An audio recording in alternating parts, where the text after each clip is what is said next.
Hey YouTube, what's up? Charles here, wishing you a Merry Christmas. It's Christmas Eve, and I'm proud to announce that my goal that I set for myself in 2010, early 2010, when I turned 18, has been completed. When I turned 18, I wanted to purchase a representative rifle from each of the major combatants in World War II, and so I went about doing that. And yesterday, I bought the final one, which completed my collection. This is a number 1 Mark III SMLE by Enfield. It's not BSA or Lithgow or anything like that. It just says, Enfield under there. So I assume it was made at the Enfield factory. And this is a 1917 Sanderson bayonet on it that says Australia right there on the grip. So it must have seen use with the Anzac Corps. But chronologically speaking, I'm going to go from top to the bottom because that's the way I've arranged it. I purchased this Mauser Kar98K February 20, oh god, what was it, 25th, 26th, 2010? Because I sold my first rifle, which is missing, the Yugoslavian 24/47 Mauser, and when I saw this one at the shop, I gave them a down payment, and then I rushed home, and then came back the next week, sold my Yugo, and then bought this one. It's a vet bringback, the pride of my bolt action collection. The bayonet is German captured Czech. A German captured Czech bayonet. I'm sorry.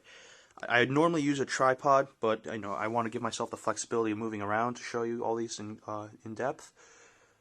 So I've abandoned the tripod. Sorry for the shoddy camera work that ensues. This is 50s Yugo surplus on a World War II era brass stripper clip. It's not a Turkish steel with it. It's not a one-piece Turkish steel. There's actually a second piece of brass on the inside that acts as a spring. So this is World War II era. This is just your average run-of-the-mill Mosin Nagant import, 91/30 with a non-matching bayonet. That doesn't fit unless I take a Dremel to it someday, but I don't want to. Just with some surplus ammunition on a Polish clip. And it's a 91 Ijevsk. A 1941 Ijevsk. Now, you're probably going to see a asterisk in the screen there between the Mosin Nagant and the Carcano, and that's because, well, I have another rifle, but I'm going to explain that later because it doesn't quite fit in. Now, this is a 91/41 FAT rifle, Fabrique Arsenali del Terni. I don't speak Italian very well, I apologize. And this is some 6.5 by 52 millimeter Carcano.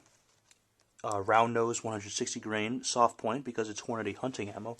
Now, these two rifles I purchased at the same time from different people, but I picked them up at the same time from my FFL.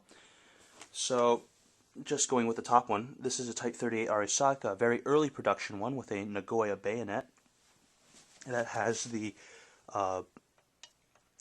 turned Quillian. This rifle here that I purchased in August of 2011, not many months ago, is my M1 Garand. This is a Greek bringback, Greek returned M1 Garand.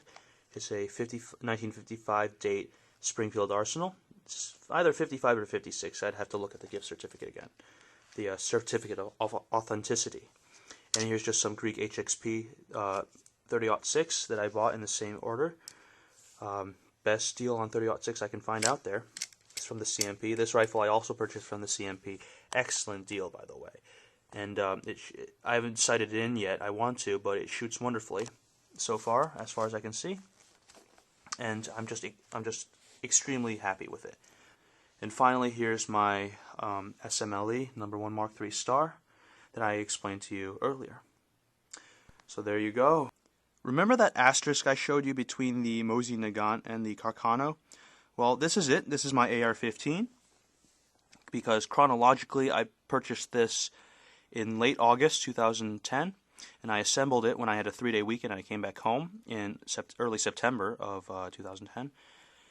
And, well, I don't know if you can tell by the tone of my voice or maybe there's some visual indicator, but I'm not quite happy with it. Just something isn't quite there, something like, a 20-inch barrel and the rest of the AR-15 upper that must be assault weapons compliant, like assault weapons ban, AWB compliant, because I live in the state of Connecticut, where a bayonet, and high capacity magazine, well actually high cap magazines are completely legal, but pistol grips are scary, bayonet lugs are scary, flash suppressors are scary because they cause crime. Anyways, the lower is Stag, the trigger group is Stag, the pistol group is Stag, everything in here except for the magazine is Stag. Buttstock is RRA, Rock River Arsenal. The carry handle is NC Star. The magazine is GI Surplus. Let me see actually if there's a maker's stamp on the bottom there. Hold on one sec. This is K Industries, actually in New Britain, Connecticut. Actually, that's about, that's about an hour where I live from where I live. I live on the shoreline of Connecticut.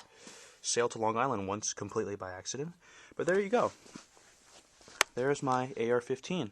Someday I'd like to see it complete. And maybe you guys will, if you guys have an assault weapons ban compliant A4 upper, A3 flat top upper with a 20-inch barrel, I don't mind the twist. I don't care if it's 1 in 9 or 1 in 7 or whatever, but if you guys have one, let me know.